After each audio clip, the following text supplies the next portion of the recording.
할렐루야 예수 아멘. 할렐루야. 오늘 요한복음 1장 99절절이랄까요? 한 절씩 한 절씩 깊게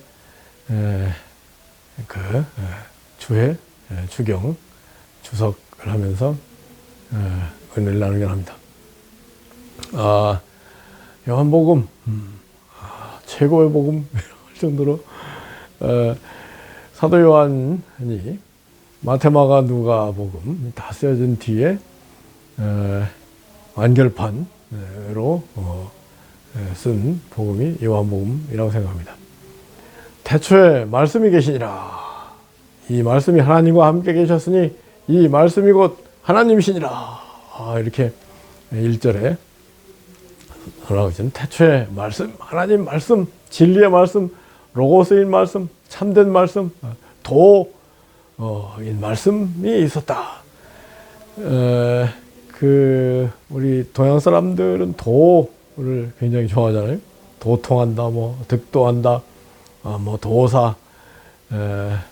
그런데 이 요한복음에서 대표적인 게 이제 요한복음 14장 6절 주님께서 뭐라고 하셨어요? 내가 곧 길이요 진리요 생명이니 나로 말미암지 않고는 아버지께로 올 자가 없다 그랬어요.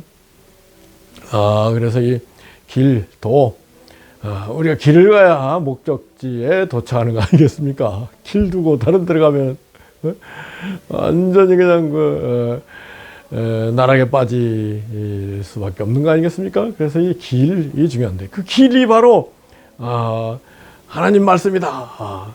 그 길, 최고의 길, 천국에 이르는 길, 영생의 길을 사도 요한이 예수 그리스도를 통해서 우리에게 준 그 길을 소개한다. 그런 태초에 말씀이 계셨다. 말씀, 진리, 로고스가 있었다.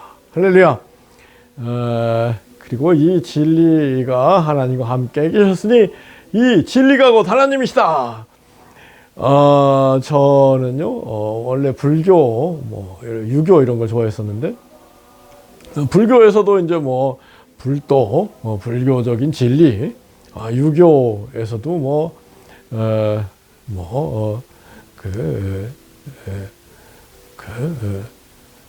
유교적인 진리, 얘기하지 않습니까?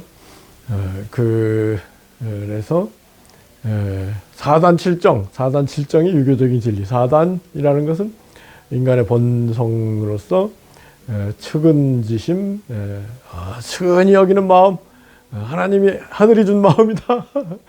측은지심, 수호지심, 부끄러움을 느끼는 마음, 뭔가 잘못하고 거짓말하면 부끄럽게 되는 거 아니냐. 수호지심, 사양지심, 뭔가 양보하는 마음. 저는 사단칠정, 수호지심이라든가 사양지심, 이런 게 참 위대한 마음, 하늘이 사람에게 준 위대한 마음, 그걸 가장 중요한 마음으로 정리하고 유교가 성립됐다는 점에서 저는 참 의미가 크다고 생각합니다. 그 다음에 시비지심, 시시비비를 가리는 뭐가 정이고 뭐가 바른가를 가르치는 마음. 이게 유교의 사단. 칠정은 희로애락,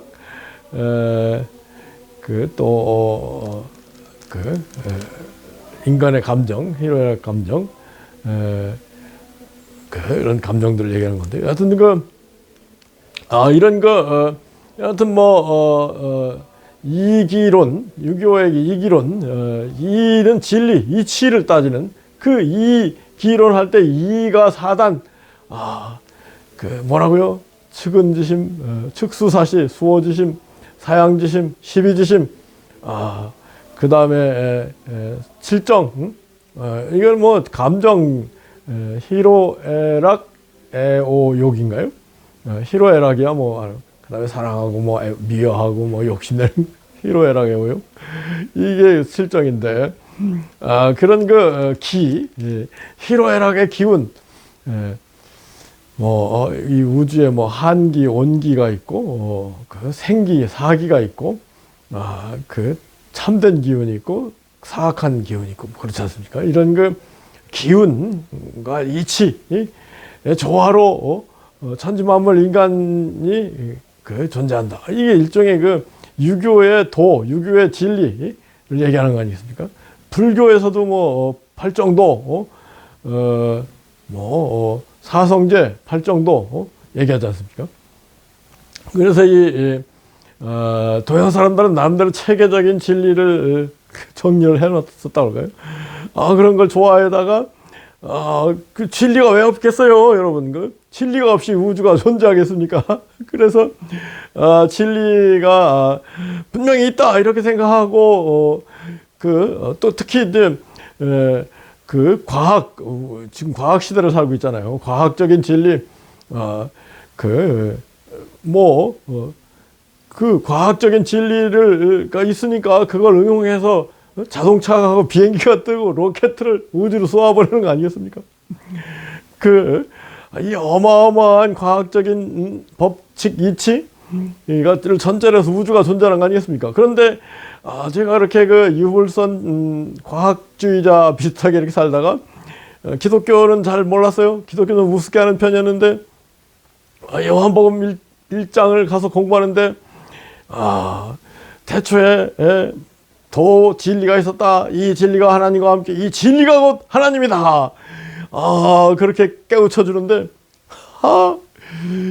이야, 깜짝 놀랐습니다. 기독교의 하나님, 옥황상제, 염라대왕 같은 하나님이라고, 그런 하나님 어딨어? 이렇게 생각하고 있었는데, 진리, 로고스, 진리의 참 진리, 완전한 진리, 진리의 그런 모든 진리의 최고의 진리, 분명히 계시고, 그분은 하나님이라고 하지, 뭐라고 하겠습니까? 그래서 그 진리가 하나님이다. 기독교가 뭔가 큰 바른 가르침일 수 있다. 이런 전제로 해서 이제 성경 공부를 해간 거죠. 그러면서 이제 지금 이제, 기독교의 진리는 바로 이 진리의 근원 되시고 완전한 진리이시며 참 진리이신 하나님이 최고의 진리, 최선의 진리를 예수 그리스도를 통해서 말씀하고 계시는구나. 이걸 깨닫고 믿게 됐죠. 할렐루야. 그래서 기독교를 제가 믿게 됐는데, 참 이치가 딱딱 맞아요. 성경 공부를 안 하니까 사람들이 성경을 깊이 있게 모르니까 이 예수님의 가르침, 사복음서의 가르침이 이치에 진리에 딱딱 맞는다, 착착 맞는다. 이거를 알면 안 믿을 사람이 없는데 이걸 잘 모르고 또 먼저 믿는 사람들이 이걸 잘 못 가르쳐주고 그렇기 때문에 사람들이 안 믿고 있지. 이거를 우리가 제대로 깨닫게 되면은 안 믿을 수가 없다. 이게 제 확신입니다. 하여튼 여러분 진리 없이 우주가 존재하겠습니까? 진리 없이 지구 인생이 살아갈 수 있겠습니까? 그런데 바로 그 진리, 근본 진리, 참된 진리, 완전한 진리, 최고의 진리, 그 진리의 근원, 진리 자체가 하나님이다. 아멘이죠? 이거 왜 못 믿겠습니까? 그리고 나서 이제 2절에서 태초에 하나님과 함께 계셨고 그가 태초에 하나님과 함께 계셨고 그가 2절에 그가 태초에 하나님과 함께 계셨고 그가라는 것은 예수님을 의미할 수도 있고 말씀을 진리를 의미할 수 그가 태초에 하나님과 함께 계셨고 만물이 그로 말미암아 지은 바 되었으니 만물, 만유, 모든 존재하는 것이 그로 말미암아 진리로 말미암아 존재하게 됐다. 또 예수님으로 말미암아 존재하게 되었으니 지은 것이 하나도 그가 없이는 된 것이 없다. 모든 존재하는 것이 진리로 예수님으로 말미암아 존재하는 것이다. 뭐 이런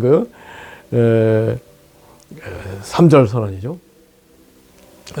그래서 이 2절 3절 예수님으로 말미암아 하나님이 천지를 창조하셨고 예수님으로 말미암아 천지 만물이 존재한다. 그 부분은 조금 어려운 내용일 수 있을까요? 좀 해석이 필요한 부분인데, 이제 구약 창세기에 하나님이 말씀으로 천지를 창조하시고 인생들을 창조하시는데, 인생들에게 에덴 동산을 만들어 주시고, 동산 한가운데 있는 선악을 알게 하는 나무의 열매를 먹지 말아라. 먹으면 죽을 것이다. 경고를 하시잖아요. 그래서 우리 인생들이 하나님의 경고의 말씀을 주의하고 순종해서 선악과를 먹지 않고 그 생명과도 있었거든요. 생명과를 먹었으면 선악과를 먹는 시험을 이기면은 생명과를 먹을 자격이 주어지고, 그렇게 되면은 생명과를 먹고 영생을 했을 텐데, 저는 그래서 이 하나님은 투 트랙, 두 가지 가능성을 갖고 천지와 에덴 동산과 인생을 창조하셨다. 첫째 가능성은 인생들이 하나님을 경외하고 존중하고 하나님 말씀을 주의하고 그러면서 선악과 시험을 이기고 그리고 생명과를 먹고 영생하는, 이것이 최고의 뭐랄까요? 뭔가 최상의 그런 선택일 수도 있는데, 또 하나의 길은 뭐예요? 또 하나의 투 트랙, 또 하나는 뭐냐면은 인생들이 하나님 말씀을 무시하고 선악과를 먹으면 결국은 죽게 되고, 그 죽게 된 인생들 문제를 해결하기 위해서는 하나님의 아들인 예수 그리스도, 하나님의 본체이신 예수 그리스도, 진리 자체이신 예수 그리스도가 사람이 되어서 오셔서 십자가에서 희생의 제물이 되심으로써 인생들의 죄를 씻어주고 인생들을 다시 구원하고 회복하는 이런 투 트랙, 두 가지 가능성을 다 갖고 있었기 때문에 하나님이 천지와 인생들을 창조하실 수 있었던 것이지, 예수님이 계셨기 때문에 이 천지 만물과 인생들을 창조하실 수 있었던 것이지, 예수님이 없었다면은 이 천지 만물 인생들을 창조하실 수 없었다. 무슨 얘기냐면 하나님 책임감이 있으신 하나님이시죠. 이게 두 가지 가능성이 있다. 인생들이 시험을 이기고 생명과를 먹고 영생하도록 그 축복을 하나님은 뭐 정말로 복된 인생이 되기를 생각하시고 천지 만물과 인생들을 창조하신 거 아니겠습니까? 그게 A 트랙, 그 다음에 B 트랙은 뭐예요? 인생들이 타락했을 때, 그 타락한 인생들이 죽게 되었을 때 예수를 통해서, 예수의 십자가의 희생을 통해서 인생들을 구원하시는, 그랬을 때 이제 우리가 참 하나님이 무책임한 하나님이라고 생각하고 있었는데, 하나님은 책임을 다하기 위해서 친히 사람이 되셔서 십자가의 희생의 제물이 되셔서 우리 문제 많은 하나님을 배반한 인생들을 구원하시는 하나님이시다. 아멘이죠. 이걸 깨달으면 더 하나님을 뜨겁게 사랑하는 그런 다 그런 가능성을 염두에 두고 하나님이 천지를 창조하신 것이다. 저는 그렇게 생각합니다. 그런 측면에서 예수님이 없으면은 하나님이 천지 창조를 안 하셨을 것이다. 그런 의미가 바로 요한복음 1장 3절, 그로 말미암아 만물이 지은 바가 되었으니 그가 없이는 지은 것이 하나도 없다. 아무것도 지으실 수가 없었다. 그런 깊은 심오한 의미가 있다고 생각합니다.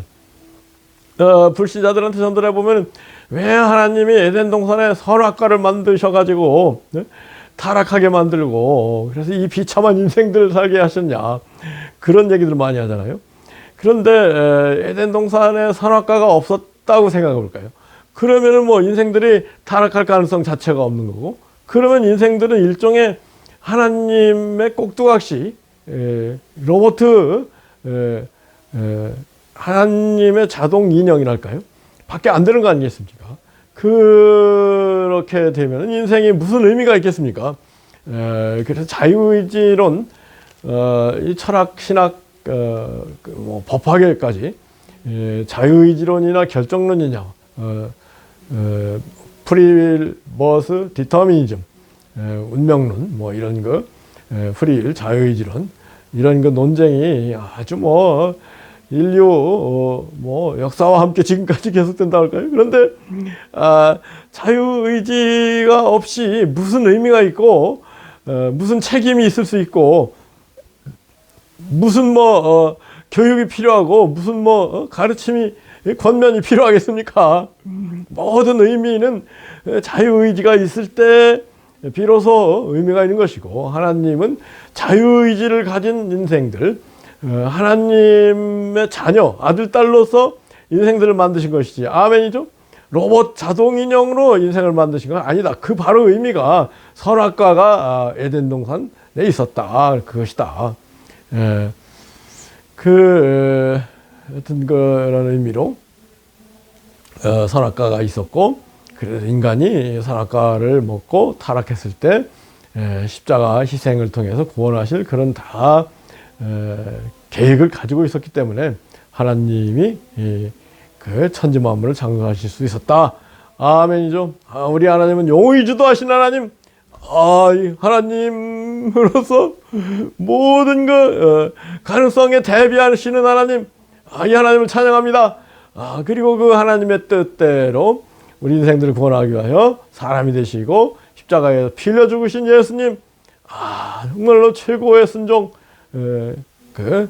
우리 인생들을 사랑하는, 원수까지도 사랑하는 최고의 사랑, 하나님이 예수님을 통해서 그렇게 사랑하셨기 때문에 우리로 하여금 원수도 사랑하라, 그렇게 말씀하시는 거 아니겠습니까?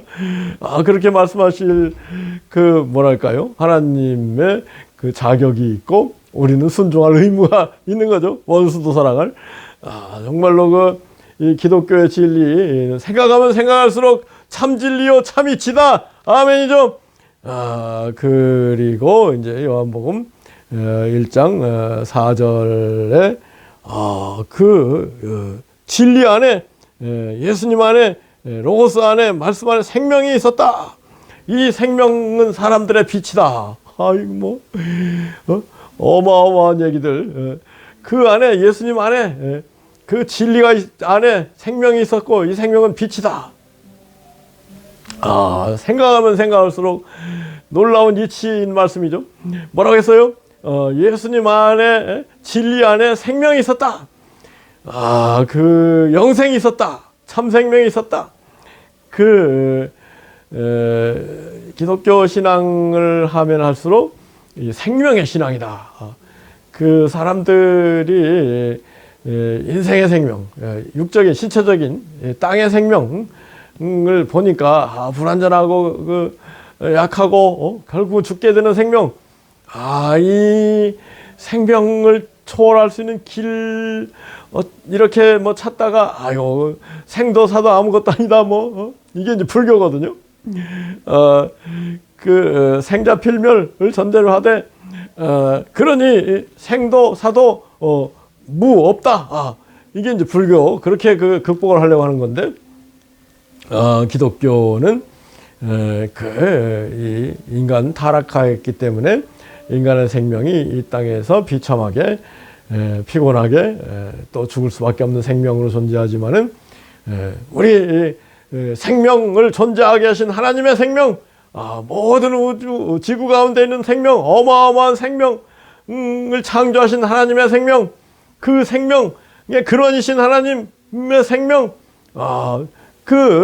은 참되고 완전하고 영원한 생명, 강력하고 충만하고 풍성하고 생기가 가득하고 그런 생명, 영원한 생명, 이게 영생입니다. 그 생명이 어디에 있었어요? 하나님 안에, 예수님 안에, 진리 안에, 말씀 안에 있었다. 그래서요, 우리가 진리를 벗어나 거짓에 빠졌기 때문에, 타락했기 때문에 그 생명이 불완전해지고 허상인 순간적인 생명이 되어버렸지만은 원래 하나님의 생명, 이 어마어마한 지구의 생명을 존재하게 한 하나님의 생명, 그 생명은 참되고 완전한 영원한 강력하고 풍성하고 충만한 생명 아니겠습니까? 생명이 바로 하나님의 진리 안에, 진리와 함께 있었다. 그 생명이 바로 예수님이다.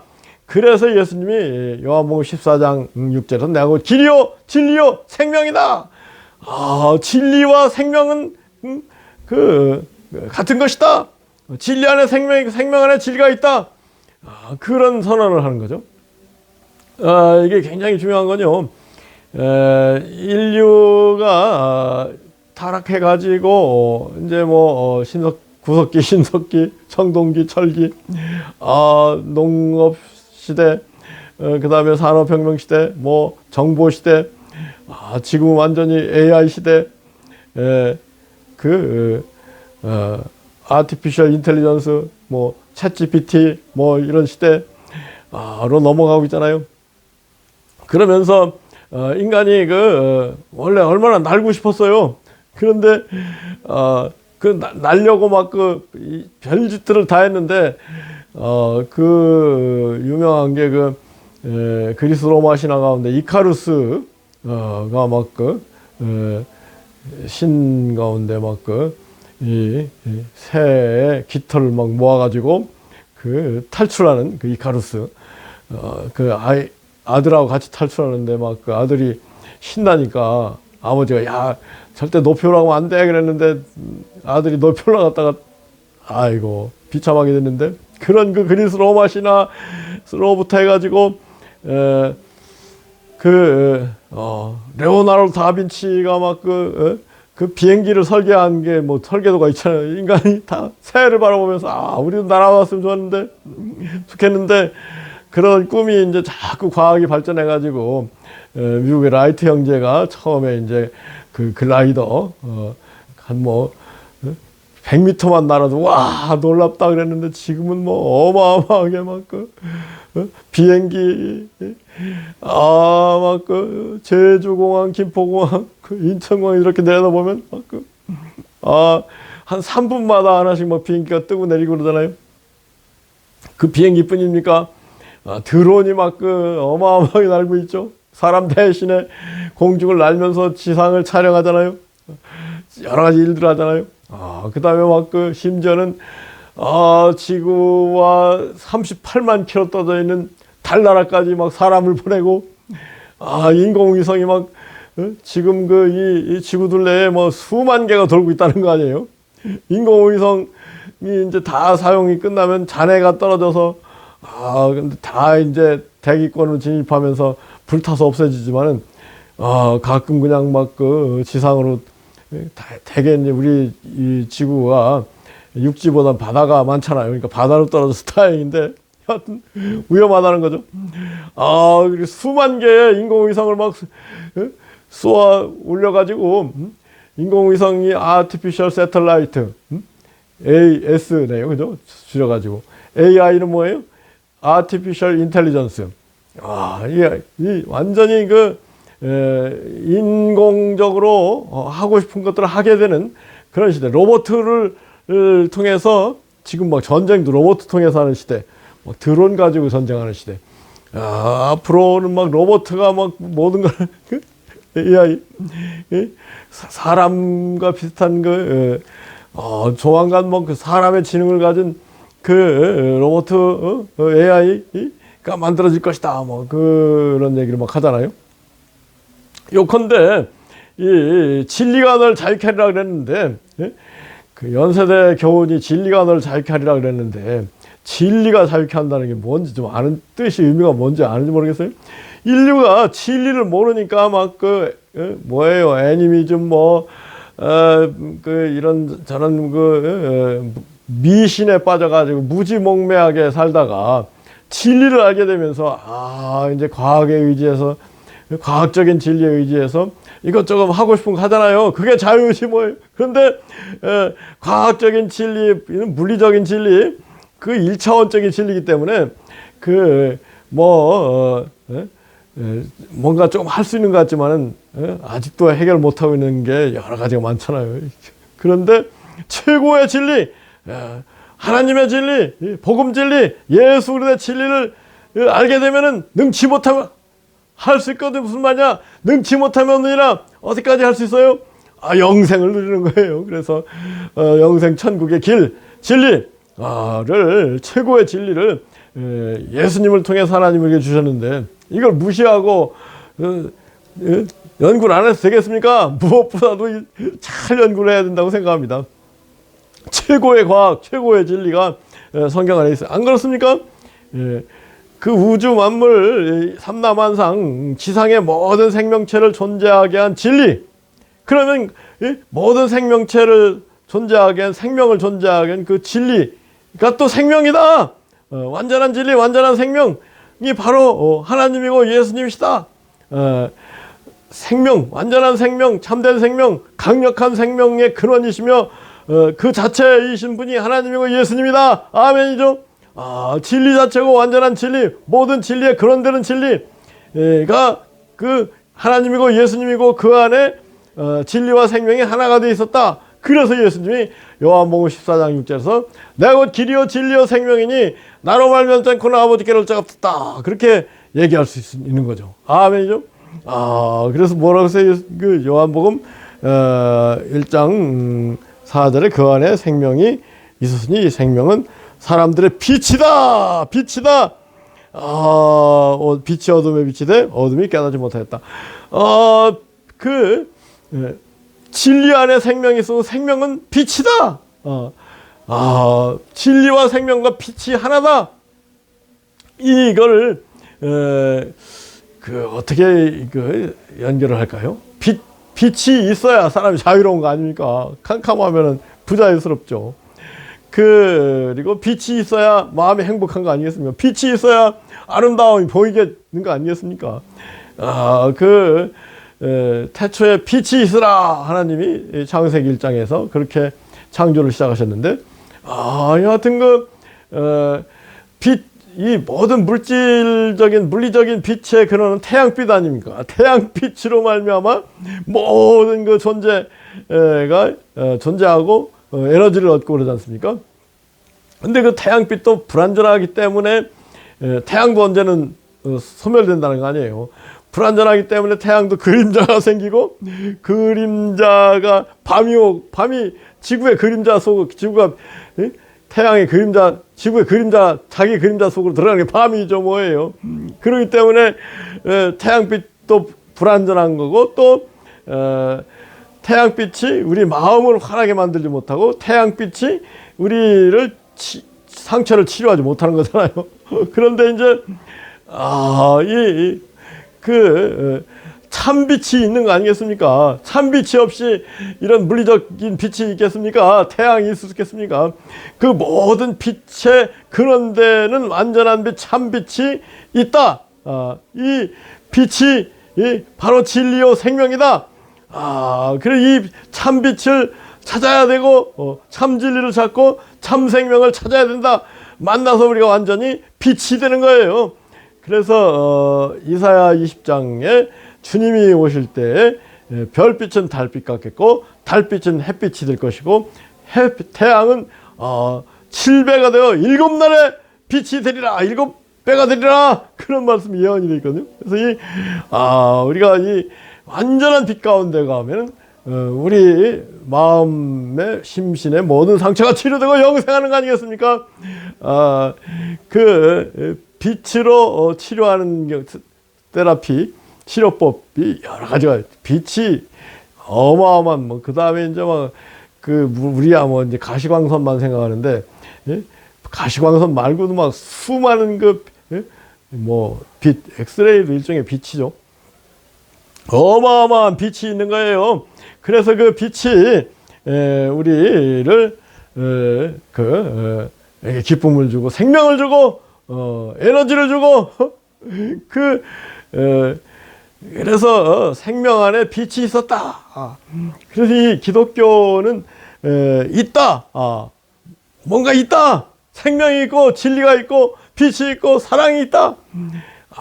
이게 기독교인데 반해서 불교는 이것저것 해봐야 피곤하고 아무것도 없다. 그 해답이다 생각하는데 어디 그렇습니까? 정말 기독교의 진리, 가르침, 복음이야말로 최고의 진리다. 이걸 깨달았고, 하여튼 이 복음서, 특히 요한복음서를 연구하면 연구할수록 이 진리의 세계, 빛의 세계, 생명의 세계가 있고, 그래서 이 빛이 이요 진리요 생명, 참 빛이요 모든 빛의 근원 되시는 빛이요 완전한 빛이요 참 진리요 완전한 진리요 모든 진리의 근원 되는 진리요 참 생명이요 완전한 생명이요 모든 생명의 근원 되는 생명이신 하나님이 예수님으로 이때 세상에 오셨다. 그런데 세상 사람들이 결국은 하나님의 피조물들, 하나님의 백성들 아니겠습니까? 예수님과 하나님은 하나니까 예수님의 백성들 왔는데 백성들이 알아보지 못하고 그렇지만은 그게 이제 그 빛이 어둠이 깨닫지 못하였다. 그게 이제 5절 말씀이죠. 알아보지 못하고 침례원을 통해서 예수님 참빛을 증거하였지만은 사람들이 알아보지 못했다. 이 참빛, 9절에 참빛, 세상에 와서 각 사람에게 비치는 빛이 있었다. 무슨 얘기예요? 태양빛, 물리적인 빛은 참빛이 아니다. 그걸 전제로 해서 얘기하는 거 아니겠습니까? 참빛, 신 예수님 오셨다. 이 영의 눈이 뜨여야 참빛인 예수님을 바라볼 수 있거든요. 할렐루야. 우리 모두 영의 눈이 뜨여가지고 참빛인 예수님을 만나고 바라보는 우리가 되게 원합니다. 영의 눈이 멀어 있으면 절대로 예수님을 못 알아봐요. 왜 영의 눈이 어둡고 멀어 있어요? 자기 고집, 자기가 그동안 배운 것 그걸 최고로 생각하니까. 근데 그 깨고 그 영의 눈을 뜨고 예수님을 바라볼 수 있는 우리 될 때 참빛을 깨닫고 예수님을 믿게 되고 하나님께로 돌아가서 하나님께서 원래 창조하신 완전한 생명, 완전한 진리, 완전한 빛 가운데로 돌아가는 역사가 나타나지 않겠습니까? 그래서 이제 그 얘기가 바로 예수님이 세상에 오셨는데 백성이 알지 못하고 영접지도 아니했지만은 이 요한복음 1장 12절 뭐라고 했어요? 영접하는 자, 그 이름을 믿는 자들에게 하나님의 자녀가 되는 권세를 주신다. 이는 혈통으로나 육정으로나 사람의 뜻으로 나지 아니고 오직 하나님께로 난 자들이라. 이게 이제 13절 말씀이죠. 뭐라고요? 이 백성들이 영이 눈이 어두워가지고 예수님을 알아보지 못하고 예수님을 배척하고 했지만은 예수님을 알아보고 예수님을 영접한다. 예수님을 환영하고 모신다. 예수님을 마음에 받아들인다. 그 사람이 예수님을 믿는 것이다. 영접하는 자 곧 그 이름을 믿는 자들에게 하나님의 자녀가 되는 권세를 주셨다. 아멘이죠. 예수를 믿는다는 게 관념적으로 막연히 믿습니다 한다는 게 믿는 게 아니고 예수님을 영접하는 것이다. 영접한다. 우리 마음의 심령에 예수님을 받아서 모신다. 그 어떻게 예수님을 받아서 모시느냐? 영접 기도하면 물론 기도하는데 이루어지는 그런 측면이 있죠. 그런데 더 생생히 구체적으로 확실하게 예수님을 영접하는 길. 이게 제가 20년 교회 일을 하면서 확실하게 깨달은 건 뭐냐면요. 예수님을 영접한다는 것은 예수님 말씀을 영접하는 것이다. 진리인 말씀을 예수님이 하신 복음 진리를 마음에 받아들이고 마음에 새기고 그러면서 예수님을 영접하는 게 되는 거 아니겠습니까? 누가 뭐라고 하면은 그 사람 말을 기중이 마음에 받아들이고 그게 진정으로 그 사람을 영접하는 거 아니겠습니까? 그 사람이 귀한 사람이 왔는데 귀한 사람 말은 거들떠보지도 않고 말은 듣지도 않고 지하고 싶은 대로 한다면서 그 사람 영접하는 게 되겠습니까? 정말로 우리가 믿는 게 뭔지 정확히 이 요한복음 1장 12절에서 벌써 얘기하고 있는데 이게 잘 가르쳐주지 않았기 때문에 이 기독교가 혼선이 오는 거예요. 뭐라고요? 영접하는 것은 예수님을 영접한 예수님 말씀을 마음에 받아들인 것이다. 예수님 말씀을 마음에 새기고 말씀대로 순종하고 말씀과 함께 사는 삶이 바로 예수님을 영접하는 삶이 그 사람이 바로 예수님을 믿는 삶이다. 아멘이죠. 그런데 이런 일들이 우리 인간의 무슨 육으로나 사람 뜻으로 되는 게 아니고 오직 하나님께서 하시는 일이다. 그래서 이게 깨달아지고 믿어지고 하는 건 하나님 제3의 하나님이신 성령님 께서 우리의 빛을 비추셔서 기독교는 계시 종교라고 하는 이유가 성령님이 빛을 비춰주셔가지고 이것을 믿게 하고 예수님을 영접하게 한다. 하나님의 자녀가 되는 권세를 주셨다. 영접하는 자 곧 그 이름을 믿는 자들에게 하나님의 자녀가 되는 권세를 주셨다. 아멘이죠. 하나님의 자녀. 이거 어마어마한 일이 아닙니까? 기독교 믿는 사람들이 하나님 아버지 하면서 그냥 사는 거는 하나님 자녀처럼 못 살고 하나님 아버지 하면서 하나님을 아버지로 부르는 의미가 뭔지 모르고 그러기 때문에 이게 참 문제가 심각한 건데요. 무슨 얘기냐면은 여러분 생각해 보세요. 우리가 신의 자녀가 되었다. 신적 존재가 되었다는 거 아니겠습니까? 하나님의 자녀, 신적 존재죠. 뭐예요? 말 새끼는 망아지, 소 새끼는 송아지, 개 새끼는 강아지. 인간, 하나님의 자녀라는 건 하나님과 같은 차원, 신적인 차원의 존재가 됐다. 그 얘기 아닙니까? 그래서 신적인 차원의 영생 천국을 누리게 되었다. 그 얘기입니다. 뭐라고요? 우리가 믿고 예수님을 영접하면 하나님의 자녀가 된 권세를 주신다. 이거는 세상을 탈출해서 하나님과 같은 차원의 영생 천국을 앞당겨 사는 존재가 된다. 하나님과 같은 자유를 누리는 하나님의 권세를 누리는 존재가 된다. 영접하는 자 곧 그 이름을 믿는 자들에게 하나님의 자녀가 되는 권세를 주셨다. 아멘이죠. 이게 어마어마한 권세. 권세라는 건요.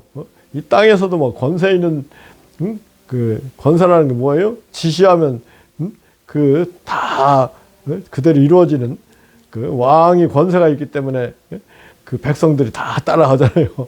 지금도 대통령 한마디 하면 다들 하는 이유가 권세가 있기 때문에. 그 대통령까지 할 거 뭐 있어요? 교통경찰관이 권세가 있으니까 그 차량 차 스톱하면 서잖아요. 이게 그 권세. 권세라는 게 뭐예요? 하고 싶은 걸 일을 하는 것이다. 그래서 예수님께서 할 수 있거든요. 무슨 말이냐? 믿는 자에게 능치 못하느니라. 그렇게 말씀하시는 것이죠.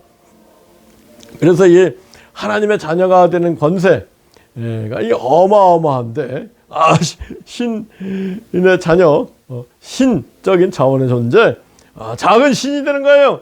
그래서 완전한 작은 신이 되기 위해서는 우리가 작은 예수님이 되어서 예수님 완전히 닮아야 되는 것인데 예수님 말씀을 자꾸 마음에 귀중히 여기고 순종하고 실천하는 가운데 예수님의 자녀, 신의 자녀, 신적인 존재로 변화되는 놀라운 축복의 메시지, 영생의 존재, 천국의 존재로 변화되는 이 놀라운 메시지, 복음 진리를 정말로 우리는 귀중히 여기고 모든 것을 바쳐서 우리의 목숨 가진 물질 모든 것을 바쳐서 이 복음 진리를 사모하고 사랑하고 차지해야 되지 않겠습니까? 아멘이죠. 그런데 우리 먼저 믿은 사람들이 그걸 확실히 보여줘야 되지 않겠습니까? 하나님께로 하나님께를 통해서 이런 일들이 일어난다. 인간이 이 세상에 태어날 때 지 마음대로 태어나는 사람이 누가 있어요? 다 하나님의 섭리 가운데 부모님이 만나게 하고 그래서 사람이 태어나는 건데 사람이 부모를 선택할 수도 없는 거고 여하튼 이 세상에 존재하는 것 자체도 다 하나님의 뜻 안에서 존재하는 거 아니겠습니까? 육적인 존재도 마찬가지인데 영적인 거듭남, 예수님께서 우리가 이 세상의 부모로부터 태어난 건 육적인 태어남이다. 근데 그 육적인 태어남은 다시 한번 성령으로 태어나야 하나님의 자녀가 되는 것이다. 이게 요한복음 3장 예수님 말씀 아닙니까? 다 일맥상통하는 거죠. 하나님께로 났다. 그리고 이 요한복음 1장 14절 너무나 중요해요. 말씀이 사람이 되어 우리 가운데 오심에 뭐라고 그랬어요? 말씀이 태초에 말씀이 계셨고 이 말씀이 하나님과 함께 이 말씀이 하나님이시다. 이 말씀이 사람이 되어서 이 땅에 오셨으니 아버지 독생자의 영광이요. 예수님은 하나님의 본체인 진리, 하나님의 본체인 생명, 하나님 본체 빛이 사람이 되어 왔다. 나는 세상의 빛이니 나를 따르는 자는 어둠에 가지 않고 생명의 빛을 얻으리라. 생명의 빛, 빛과 생명을 얻으리라. 이게 요한복음 8장 12절이잖아요. 뭐라고요? 말씀이 사람이 되어 우리 가운데 오시며 그 영광을 보니 아버지 독생자의 영광이요. 예수님의 영광, 아버지 독생자. 라는 건 참 하나님, 하나님의 본질, 본체이신 하나님의 영광이 얼마나 어마어마했는가? 그건 이 사복음서를 보면 알 수 있잖아요. 영광이요. 아버지 독생자의 영광이요. 은혜와 진리가 충만하더라. 아멘이죠. 예수님만의 은혜와 진리가 얼마나 충만했는가. 그거는 우리가 참 그 사복음서를 읽어보면 알잖아요. 정말 그 놀라운 은혜, 놀라운 진리로 모든 사람을 치료하고 장애를 온전케 하고 죽은 자도 살리고 아멘이죠. 그리고 무지몽매 가운데 있는 사람들에게 참 진리, 완전한 진리, 복음 진리를 말씀해 주시고 저는요 예수님 말씀 가운데 막 제가 제일 좋아하는 말씀 선한 사람은 쌓은 선에서 선한 것을 낸다. 안 그렇겠습니까? 자꾸 선을 쌓여야 선한 것이 나오는 거 아니겠습니까? 지극히 작은 것에 충성된 큰 것에 충성되다. 지극히 작은 자를 사랑하는 것이고 주 하나님을 사랑하는 것이다. 정말로 이 최고의 진리를 예수님이 다 우리에게 말씀해 놓으시지 않았습니까? 주라 그럼 돌려주리니 후이되어 누르고 흔들어 넘치러 안겨주리라. 구하라 성령을 받으리라. 아멘이죠. 이런 은혜와 진리 인 예수님. 근데 그 진리도 은혜도 충만하였다. 그래서 이 예수님의 세계에는 생명, 진리, 은혜, 빛이 다 강력하고 충만하고 풍성한 은혜, 진리, 아멘이죠. 생명, 빛, 진리다. 아멘이죠. 강력하고 풍성한 진리, 강력하고 풍성한 생명, 강력하고 풍성한 은혜, 은혜와 진리 충만했다. 은혜와 진리가 충만했다. 예수님 안에 은혜와 진리가 충만한 것을 우리는 사복음서를 보면서 예수님을 만날 수 있는 거 아니겠습니까? 은혜와 진리가 충만한 예수님을 만날 수 있는 거 아니겠습니까? 그리고 나서 요한이 바로 이 예수님에 대해서 증거한 것이고 예수님 그 충만한 데서 우리가 받으니 은혜 위에 은혜다. 아멘이죠. 은혜 위에 은혜다. 예수님을 만나면 막 은혜가 넘쳐나는 그 은혜 위에 은혜. 은혜라는 건 뭐예요? 값없이 하나님께서 우리에게 주시는 모든 좋은 것들, 모든 선물들. 안 그렇습니까? 우리 인생이 뭡니까? 먼지 같은 존재죠. 그런데 이 먼지 같은 존재에 성령을 부으시고 놀라운 복음 진리를 깨닫게 하시고 하나님 예수님을 바로 천국을 바라보게 하시고 또 이 땅에 사는 동안에도 필요한 모든 것을 채워주시고 믿음 소망 가운데 살게 하시니 놀라운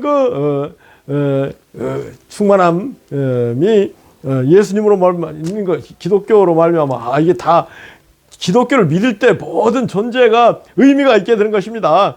기독교 밖에서 불교는 아무것도 의미가 없다 그러잖아요.